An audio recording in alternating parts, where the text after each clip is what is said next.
I'm not 100, I'm not 200, I'm 5,000. Andrew, you are not the 5.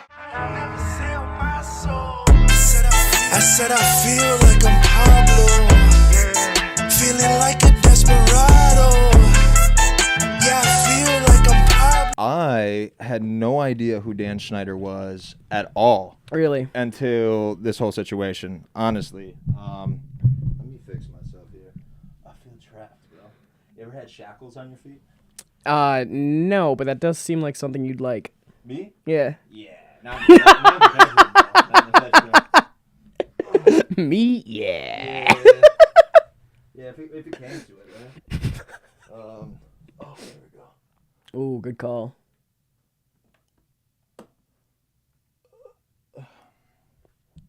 Should we match it? Or should we make it blue? Ooh, blue. Match the shirt. The Maroon? shirts. Maroon? Yeah, make it maroon, reddish. Oh, I got the color. There we go. It's a That purple. looks kind of purple. It doesn't look purple on here. Ooh, There's red. I think that could work. Red's good. Yeah. I like the little devil emoji there. I do It too. was cool that they had the devils. Because I'm not your dad. We should put this podcast on OnlyFans because of the whole niche behind it. Obviously, we don't have to have sex to be on OnlyFans. This is they're actually doing like more like of a YouTube style thing on OnlyFans to try to get more people to come to it. They did Bert Kreischer's roast on OnlyFans. Yeah, and absolutely. I've been wanting to watch it, but I don't want to make an OnlyFans account. That's the stigma behind it. That's what they've been trying to that's what they're trying to overcome is that like this is a sex website when really like half the people that are on there are not even selling sexual pictures. They're Sure. just, I mean, like they're in something that you could find in a magazine. Sure, Or yeah. maybe a Sports Illustrated. Something that's not illegal, but you could still find, you know? Well, are they illegal in Illinois? I think I've seen nudie magazines in 7-Elevens. In 7-Elevens? Yeah. You can just... I don't think you could just buy them. I mean, I can buy them now. I'm sure. old enough to buy them if I wanted them. But like spicy magazines and things like that. I'm sure Jeff Bezos is selling them on Amazon. That's real weird for me to think about. As 18 years old, I've never had physical porn. Right. You know what I mean? Like all digital, which is funny because I'm exactly the opposite. I've only had physical porn, and then, I mean, when I started having sex, I stopped watching porn like that. fair. And now it's not physical anymore; it's digital. The sex is digital? That'd be cool. You know what I mean? You wouldn't have to tell her to leave afterwards. No, I'm thinking more so. Just log off. I'm thinking more so. Yeah, you just log off. I'm thinking more so.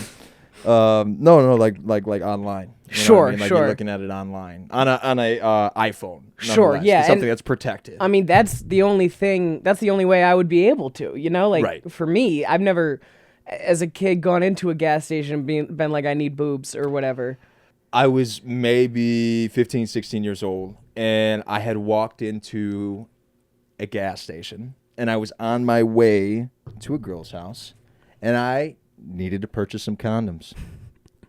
And as soon as I walked in there, the guy told me, he asked me, he's like, how old are you? And I'm like, I told him I was, whatever I was, probably like 13, 14, maybe 15, I don't know. And the guy refused to sell it to me.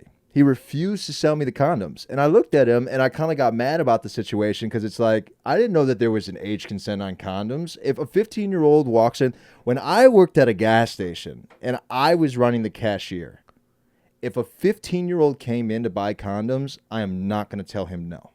I'll take the heat. I would give it to the 15-year-old Before I over give it the to the adult. You know what I mean? You don't want this kid running around with kids. That's what I'm saying. Right. You're going to ruin two 16-year-old lives by not doing that. Right. And it's like a policy for what? I didn't even know that was a law. I was going to say, I thought it was illegal to refuse service for something like that. Like, because that's, I mean, it's not, it's a form of healthcare. You know what I Right. mean? So I thought they couldn't discriminate against you for that. These guys might have just punked me. Can you? Oh, it says okay. So it says you can buy condoms at any age. That's what I thought. Yeah. So they just refuse sale at that point That's weird. because it says you do not need permission or parental consent to buy birth control or condoms in Illinois. I'm kind of glad you brought it up because I've been thinking about gas stations a lot recently. Yeah. And like my dad, when he was like 12, 13, like he was working at a gas station and would talk about just how normal it was to be selling cigarettes and stuff to adults at like 12 years old. Yeah. And like I keep hearing all these stories from like the 1900s, and it seems like all these people that owned gas stations were like, "How old are you, kid? 9? You want to sell drugs?" Like, and then they just did that, and you carry ice bags for 4 hours a day that are 50 pounds each, and like they just let these 9-year-olds do that for $4. Well, you're also thinking a little bit of Wisconsin, because Wisconsin definitely, that was going on where you could go and have a beer with your dad till you were like 13 till like last year. I mean, over? Well, maybe it is still happening now. I think it's still happening. I'm not sure. I withdraw my statement. But what I'm saying is that like that specifically, I can see that. And now, like even here, being a more rural part of Illinois, it's like I don't know if we would see that here. But I do know that, I mean, what was 13, 14 years old, that you had to be, maybe if you had a note that for the longest time that you were allowed to go to the store and pick up your parents' like alcohol and cigarettes, if you had a like a signature and like stuff, a signature right? note or whatever. Yeah. And that's, I mean, the time where still people were taking checks. Yeah. So it's like, and I don't know when that stopped either. Yeah, because checks have never been like a fast form of payment ever. I feel like they never should have really been a thing. Honestly, I will refuse a check if somebody gives me a check. I will wire it to my account. Yeah. PayPal me, anything else. Or go Yeah. sincerely. Yeah. Sincerely. And I mean that because the last time that I got a personal check from somebody, it took almost a month to clear $1,200. $1,200. Did you have to go to the bank to do it? JP Morgan Chase Bank Okay. will not allow you to have the money that's entitled to you because they need to figure out where else they can borrow it from to pay Paulie and take from Sam. A month, 30 days. That's insane. No. I had bills to pay. No, 30 days. I know when I'm being told to go F myself, Carter.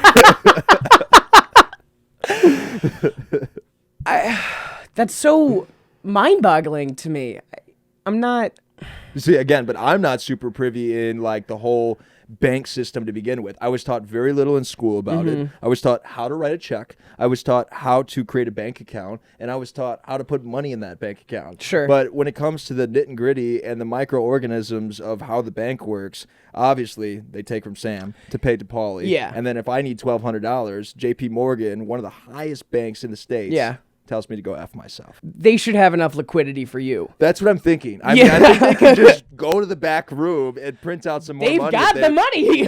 That's what I'm saying. I don't know. I'll never take a check again, though. Even if somebody writes me a $500,000 check, I will tell them to go F themselves. That's I just take a photo of the front and back of the check, and then it's like you gotta wait like 2 days, and then you're good. Right. Like it's not convenient. Like I Right. hate it, but it's never been that bad. When you have, when you don't do that for so long, though, it'll actually take longer again because it shows that in some way, shape, or form, you're not able to have the funds if it bounces or whatever. If you use the funds, because they clear the check and then it really clears.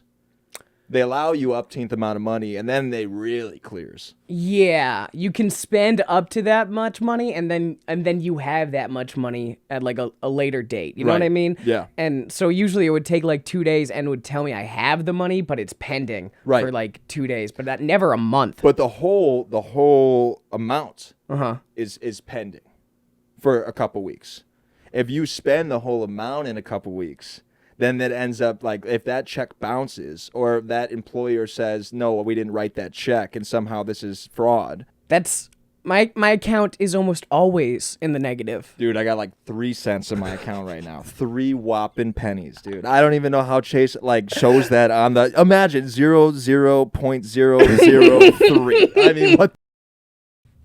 I was talking with my friends about my bank account, and if I showed you my bank app right now, I have I think like $40 in checking. Okay. No savings. Yeah. Nothing. Yeah. Credit card debt. Like and that's it. I'm not. I call 1-800 Credit card debt. Yeah.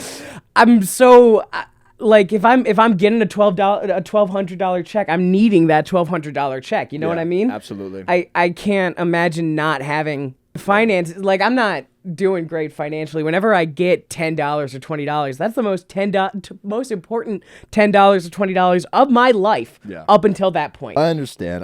For the longest time I valued money like that. Sure. And I never wanted to spend it, and when I did spend it, it was always to like there was a cause, there was a reason. Sure. And now I've kind of come to the point where I don't let myself get into situations where there's still not money coming in, but I'm not going to be so cautious on the way that I'm spending the money that I have. Obviously, my bills are paid off and the things that I need to get done are paid for. Sure. But I'm not going to sit here and hold on to this $20 when I can use this $20 to create $40 in some way, shape, or form. Sure.